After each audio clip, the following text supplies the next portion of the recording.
welcome back to Finally Revealed and episode number 43 of Be the Change. In this episode, I want to talk about how to get unstuck.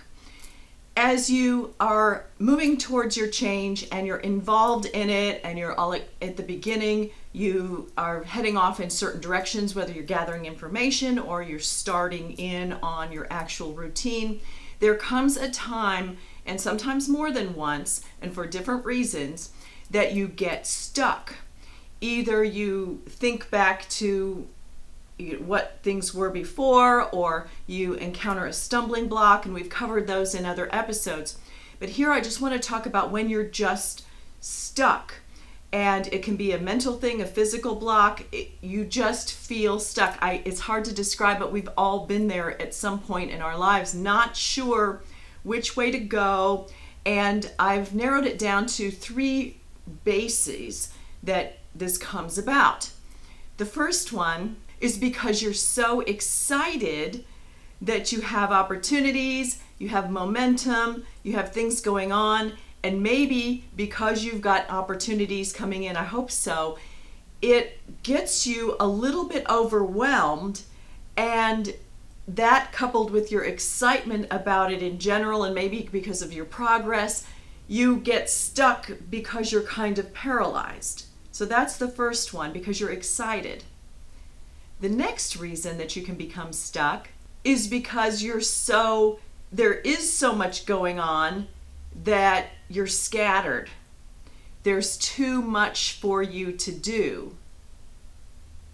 And the third one is because you realize, I'm doing it. And you may be at the point of going to the next step, which might mean, and this is usually when this happens, you are now moving away in a recognizable way from where you were. There is a saying that you can't reach the other side until you let go of the shore. And it's at this point that this number 3 comes into place. So now you know, if you can identify why you are stuck. Is it because you're excited? Is it because you're a little bit overwhelmed? Or is it because of fear? And it could be a combination of those, and I'll get to that in a minute. Once you identify them and can put all or part of your being stuck into one of these categories, here is how you move through it. First, if you're stuck because you're excited, use that energy. Use that excitement and that extra energy to plow through your stuckness. I don't even think that's a word, but to just plow through it with your enthusiasm. If you need help, use your enthusiasm to get others on board. If it's just you that is stuck, use that enthusiasm and that extra energy to get yourself up a little bit earlier, to sit down and write through the steps of, I'm so excited, I'm jumping up and down. I'm not jumping forward, backward, or side to side. And the point here is to use that excitement and start moving again. Go back to your building blocks. If you were working on your building blocks, go back to your why and your how, and use those and fuel them with your excitement.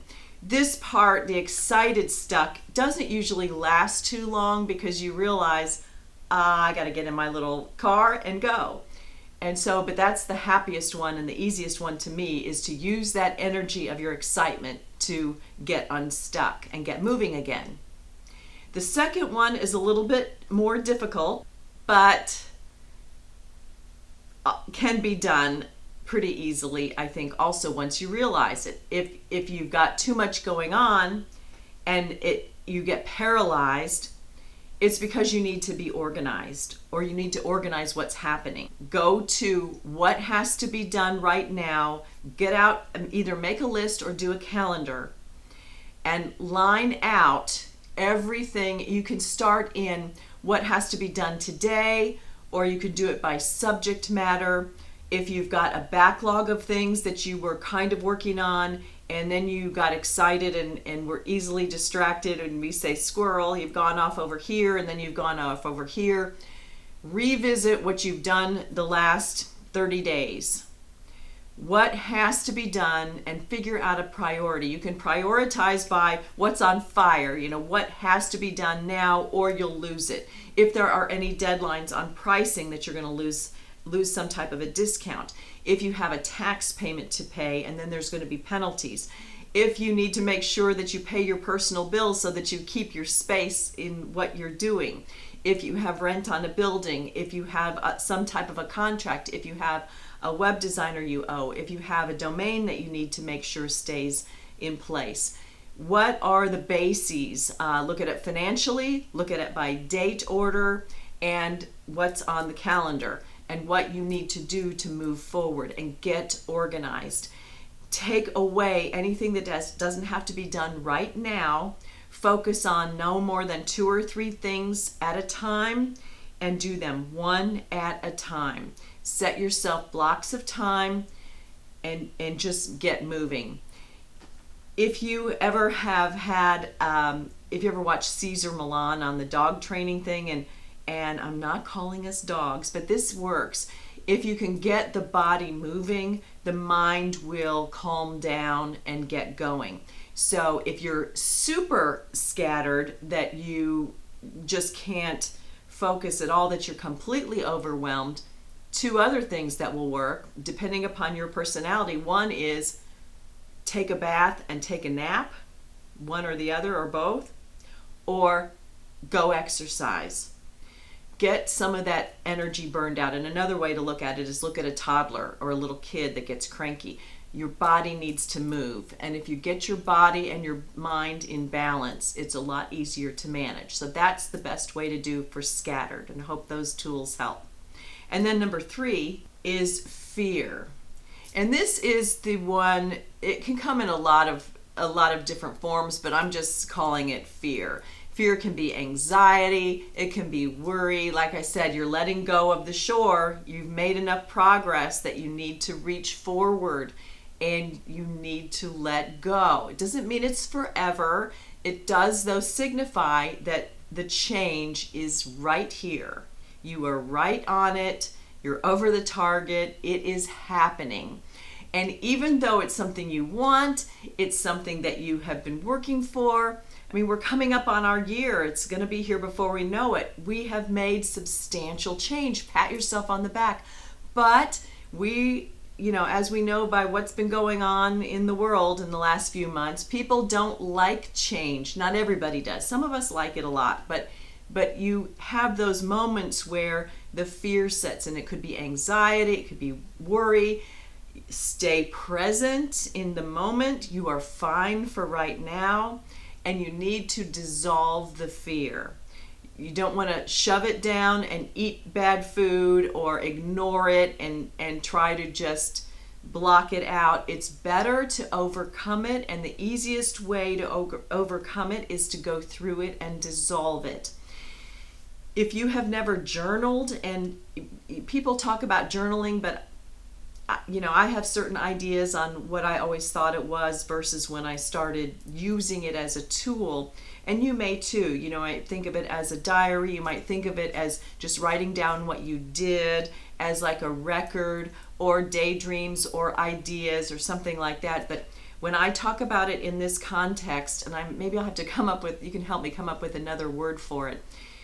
You want to identify your fear. What is it that you're afraid of? And the way to do that is feel how you're feeling and write down how you're feeling. If you are stuck and you've got a knot in your stomach and you've been moving forward and you just feel like you hit a wall, first of all, what are you feeling? How are you feeling? And just write it down. I am feeling tense. Are you feeling emotional? Are you feeling happy or sad? Are you worried about something? Then you go to the next step. What am I worried about? What is the worst thing that can happen? What am I scared about? Is there something really to be scared about? If you're going too far in the future and you're worried about the unknown, you can't do that. I mean, you can feel like that, but you can't do anything about that. The only thing that you can deal with is what is happening right now. And if you're looking back at what could have happened or what did happen, well, you're here now. And so if there is something from the past that is impacting you right now, what is it? What can you do about it right now? And if you can look at the past and the future in that kind of a way, you'll realize you're always in the now. And there are different books, The Power of Now and Feel the Fear and Do It Anyway, but the only thing we have control over is now. And so hopefully that can help you to look at why you're stuck, what is the fear, and look at it. Is that real? Is that really happening? Do my emotions match up with what is really happening right now? And this honestly takes practice, but you can use it for a lot of different things. But what am I clogged up? Why am I feeling stuck? What is the fear? And is it about the past or the future? Or is it about something that's going on right now? If it's about something that's going on right now, work through it. What is the best that you can do with the situation right now? Sometimes you can call somebody, or you have the resources, or you just need to look at it in a different way, or just do a little bit. Think of it like you're driving a car. I know I'm using all kinds of little descriptions today. You go a little bit and then you wait. And sometimes the best thing for you to do is let it ride. Just, you have 3 or 4 things that you're fearful about. Go through a couple of them and set some of them aside. And sometimes time will help things work out. And so that's the way for you to dissolve your fear, to identify what it is, look at it. If it's from behind you or in front of you, you can't impact it right now. You can only deal with what you're doing right now. And then among all of these, if you say, well, I am super stuck, the thing when somebody says to me, are you stuck? I don't use that word a lot, because to me, a stuck means a clog, like a clog in a pipe, and it's not usually just one thing. You can talk about the clog being one thing, but in a personal problem or a feeling problem or a momentum issue or excitement, organization, all of these things could be coming together. It's more than one thing. So think of it like a rope or a necklace, something that is tangled, and you can't force it to be, you could break it and rebuild it, but then it's not going to be strong enough to do what its job is. So what do we do? We do one little piece at a time. Think of a fishing line and how little that is, or think of a necklace, and sometimes a really fine chain can just, make you nuts trying to use a bobby pin or a pin or something to separate it out. But that's really how you unstick things, and that's how you can get unstuck from this situation. So what are you feeling? What is that related to? Is it a physical problem? Is it an emotional problem? Is it a psychological problem, which are the 3 things that I just talked about? Which one can you handle first? Do them one at a time. Focusing on one at a time is going to calm down your excitement. It's going to help you if you're overwhelmed and you're feeling stressed because you're overwhelmed. And it's going to get yourself out of the fear, because you can't be in fear and be productive. So one strand at a time. So I hope that this helps you. I hope that if you're stuck, I hope it's for the excited reason, and that you can work through these. And if you use some of these tools, once you do it once, then the next time, then if you feel that feeling again, go right to identify it and just run right into this and move through it. And then they will become little milestones for you as you are progressing and growth, either because you're taking a turn or you're reaching the next level. And It's going to happen over and over just because we have patterns, but it's going to be milder next time. And hopefully you can get to a point where you kind of chuckle and say, you know, here I am again. I did it last time, I did it the time before, and each time it's easier, and then you'll just start moving faster and you won't notice it after a time. So I hope this was helpful. If it was, give me a thumbs up, leave any comments or questions below. As always, share it with someone that might benefit. Subscribe to see the other videos. I hope your change is doing great things for you, and come back and see me next time. Thanks for watching.